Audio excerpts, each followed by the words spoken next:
ஆண்டவராக இயேசு கிறிஸ்துவின் நாமத்தினாலே இந்த காலை வேளையை உங்களை அன்போடு வாழ்த்துகிறோம், வரவேற்கிறோம். கர்த்தர் உங்களை ஆசீர்வதித்து நடத்துவாராக. இன்றைக்கும் நாம் தியானிக்கிற தேவ வார்த்தை மீகா தீர்க்க தரிசன புஸ்தகம் 7வது அதிகாரம் 8வது வசனம். என் சத்ருவே, எனக்கு விரோதமாய் சந்தோஷப்படாதே, நான் விழுந்தாலும் எழுந்திருப்பேன், நான் இருளிலே உட்கார்ந்தால் கர்த்தர் எனக்கு வெளிச்சமாய் இருப்பார். கர்த்தருடைய பரிசுத்த நாமத்திற்கு ஸ்தோத்திரம். கர்த்தருடைய வார்த்தை இப்படியாய் சொல்லுகிறது பாருங்க. என் சத்ருவே, எனக்கு விரோதமாய் சந்தோஷப்படாதே.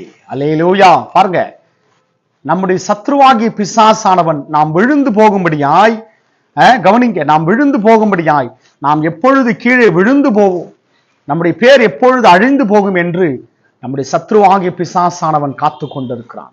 அதற்காக அவன் அநேகரை, நமக்கு எதிரான ஜனங்களை, நமக்கு எதிரான நம்முடைய நண்பர்களை கூட என்ன பண்றான், எல்லாரையும் அவன் ஆயத்தப்படுத்தி நமக்கு எதிராய் அவன் ஏவி விடுகிறான். கவனிங்க.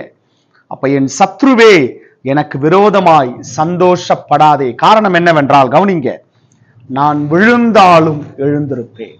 பிசாசு என்ன நினைக்கிறான், விழுந்துட்டான் அவ்வளவுதான், விழுந்து போயிட்டான்.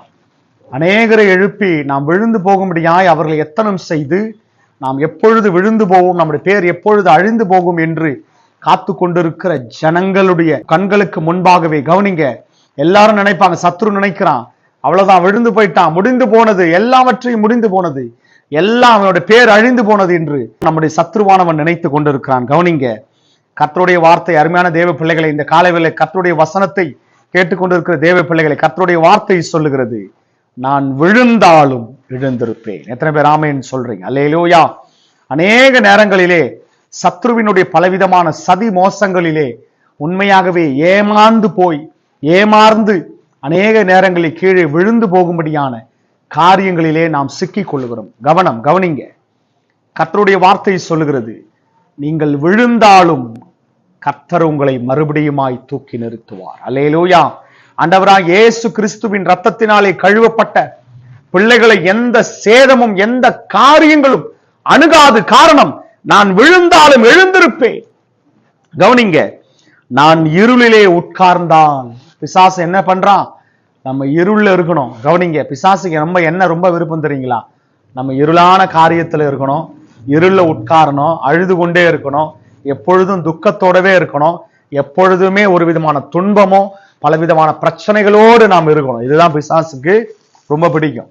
இதுக்காக தான் நம்மள என்ன பண்றான், அநேக பிரச்சனைகள், பலவிதமான பலவீனங்கள், பலவிதமான போராட்டங்களை தந்து நம்ம எப்படியாவது கர்த்தரை துதிக்க முடியாதபடி, கர்த்தரை ஆராதிக்க முடியாதபடி, ஜெபிக்க முடியாதபடி பல தடைகளை உண்டு பண்ணுகிறான். ஆனா நல்லா கவனிங்க, பிசாசு என்ன நினைக்கிறான், கவனிங்க, விழுந்து போயிட்டான் அவ்வளவுதான், காரியம் முடிந்தது.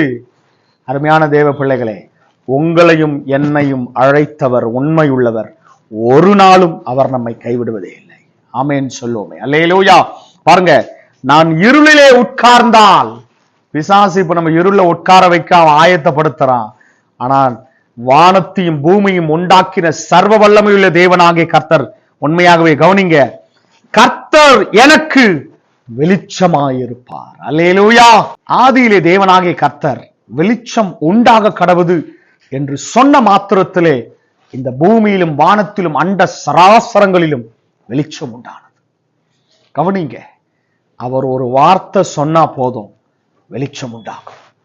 வெளிச்சம் உண்டான உடனே ஆழத்தின் மேல் இருள் இருந்தது, இருளானது முழுவதுமாய் தண்ணீர் ஜலம் நிறைந்திருந்தது, ஜலத்தின் மேல் ஆவியானவர் அசைவாடி கொண்டிருந்தார். கவனிங்க, கர்த்தர் வெளிச்சம் உண்டாக கடவுது என்று சொன்ன மாத்திரத்திலே வெளிச்சம் உண்டானது மாத்திரமல்ல, இன்னொரு காரியம் நடந்தது, முழுவதுமாயிருந்த இருள் நீங்கி போனது.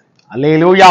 கவனிங்க, வெளிச்சம் உண்டானது, இரண்டாவது காரியம், இருள் முழுவதுமான இருள் நீங்கி போனது.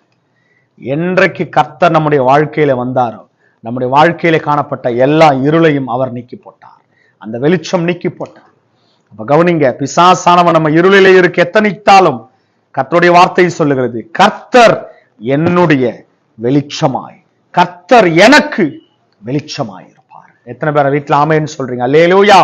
அருமையான தேவ பிள்ளைகளே, எந்த சத்ருவின் காரியத்தை குறித்தும் எதை குறித்தும் கலங்கி போகாதீங்க. உங்களை ஒன்றும், கர்த்தர் உங்களோடு இருக்கிற வரைக்கும் உங்களை யாரும் ஒன்றும் அசைப்பதில்லை. ஆமென் சொல்லுவோமே. நீங்கள் அதிகமாய் அசைக்கப்படுவதில்லை.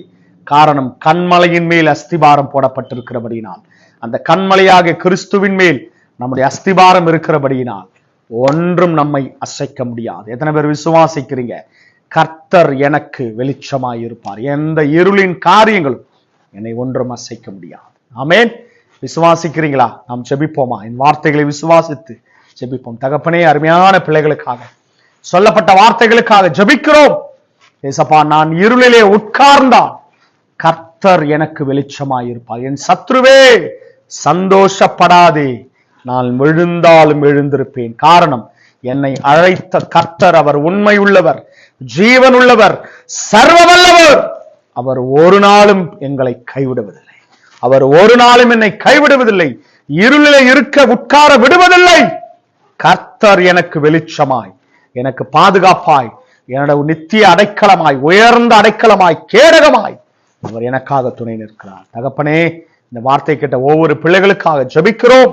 இன்றைக்கும் சத்ருவானவன் அநேக இருளிலே இருக்கிற எல்லா ஜனங்களையும், சத்ரு உண்டு பண்ணின எல்லா இருளையும் இயேசுவின் நாமத்தினால் ஒவ்வொரு பிள்ளைகளுடைய வாழ்க்கையிலும் இருதயத்திலும் வெளிச்சம் உண்டாக கடந்து, கர்த்தருடைய ஆவியானவர் இந்த பலத்த கிரிகளை கர்த்தர் செய்யுங்க. உடைய கரம் பிள்ளைகளோடு இருக்கட்டும்.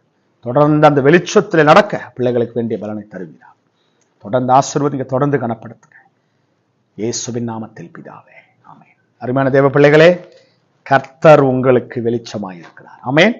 தொடர்ந்து அந்த வெளிச்சத்தில் நடப்போம். இயேசுவாகிய அந்த வெளிச்சத்தை பிடித்துக் கொள்வோம். கர்த்தருக்குள் தொடர்ந்து பலப்படுவோம். கர்த்தருக்குள்ளை தருவோம். God bless you. ஆமென்.